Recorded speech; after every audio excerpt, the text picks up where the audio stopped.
back to Prophecy in the Bible. Today we're going to be looking at the 15th chapter of Revelation. Now, as you recall, we were looking at the time either just before or during and slightly after the return of Jesus Christ.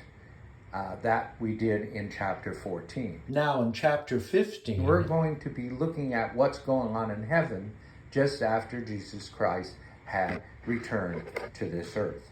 So let's go ahead and start in chapter 15 and verse 1.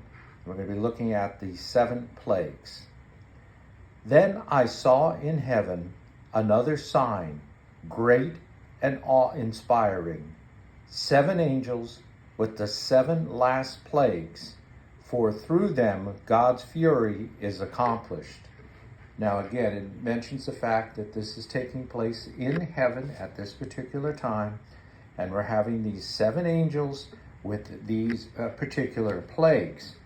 Now the thing I want to mention about these is that these 7 will complete the wrath of God.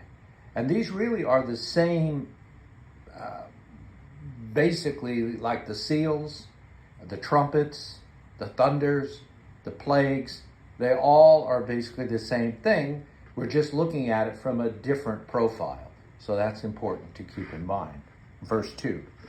Then I saw something like the sea of glass mingled with fire, and on the sea of glass were standing those who had won the victory over the beast and its image, and the number that signified its name.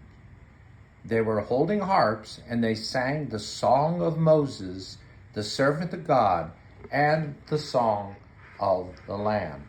Now these are those that had overcome. In other words, they didn't worship the beast. You didn't worship the Antichrist, nor the system that was taking place at this particular time. And of course, we're looking at the sea of glass now because we're up in heaven. And the sea of glass indicates really purity. And that's what you would find up in heaven. Now, we have 2 songs that are being spoken here of. We have, first of all, the Song of Moses, which we had seen in chapter 14. And it comes actually from Deuteronomy chapter 32. So you may want to go back and take a look at Deuteronomy chapter 32, where it talks about the fact that their rock with the small r is not our rock with a large R. And this is making a differentiation between those that are evil during this time, and actually throughout all generations for that matter, but especially pointing to those that worship the beast at this time. And then, of course, those of the elect, of course, are the ones that worship the true rock, which is the one with the capital R. And then, of course, we have the Song of the Lamb, and of course, who is that Lamb? That is Jesus Christ. So all of these are really victory songs that are being sung at this particular time because of the fact that they did overcome the Antichrist and that one world system that was taking place. And then now we're going into that new age, which will be the pure, perfect age of God himself. Okay, let's go on and read from there. Now here's the song itself. This is the Song of the Lamb. Great and wonderful are your works, Lord God Almighty. Just and true are your ways, O King of the nations. Who will not fear you, Lord? I like to substitute the word fear as revere. I think it would be more appropriate. Who will not fear you, Lord, or glorify your name? For you alone are holy. All the nations will come and worship before you, for your righteous acts have been revealed. And so it is indeed. This is when true justice will come into the world, and we'll be wiping away of all tears. We will not have to put up with the evil or evil persons that are in this world, that we will be founded upon the love of God. And that's the promise we have for the future. Okay, let's go on to verse 5. After this I had another vision. The temple that is the heavenly tent of testimony, opened, and the 7 angels with the 7 plagues came out of the temple. They were dressed in clean white linen with a gold sash around their chests. So that clean white linen, of course, is the righteous acts in which they had performed. And the gold sash also indicates that they are priests. So they have a very specific purpose to perform, and that has to do with those plagues that will be taking place again. Okay, so, and again, the tabernacle of the congregation, again, that's how this is also defined in the Septuagint, just a word there. Okay, verse 7.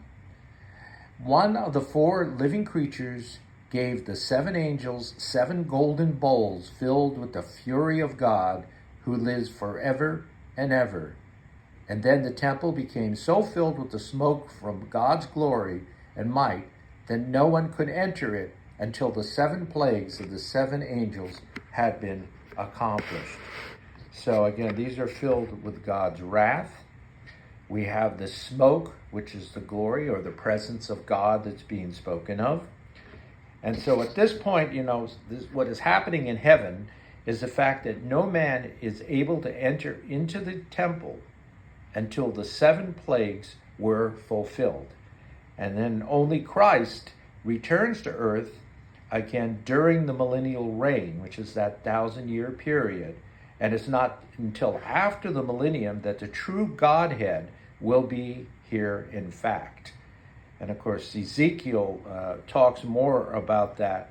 In fact, he speaks more about the millennial age than any of the other books. It's like something around 9 chapters. So again, we're looking at different angle, different view of these, again, the 7 trumpets, the 7 seals, the 7 vials. They're all related to that. And as I mentioned before, and we can also define it as the cup of wrath. That's what Jesus Christ asked that would pass his lips when he was in the Garden of Gethsemane. It wasn't the fact that he was asking that he not go through the crucifixion, because that was his whole purpose for being here. But what he was asking is that he would show some sort of mercy during these final acts leading up to would be the start of the millennium, which would be the end of our age. Okay, so I hope you enjoyed that. It was a very brief chapter. We'll be moving on from there and eventually get to the completion of the book. I hope you're enjoying it. Again, I would appreciate a thumbs up if you enjoyed this. Also, that you please subscribe and ring that notification bell. I keep emphasizing I really need to have as many subscriptions as I can and as much attention to the site as we can, because this is what alerts the people in YouTube that this channel is popular, in which case they will then send it out to more people, which will hopefully help this ministry grow. So I hope you have a wonderful week. Thank you again for checking in with me, and we hope to see you real soon. Thank you.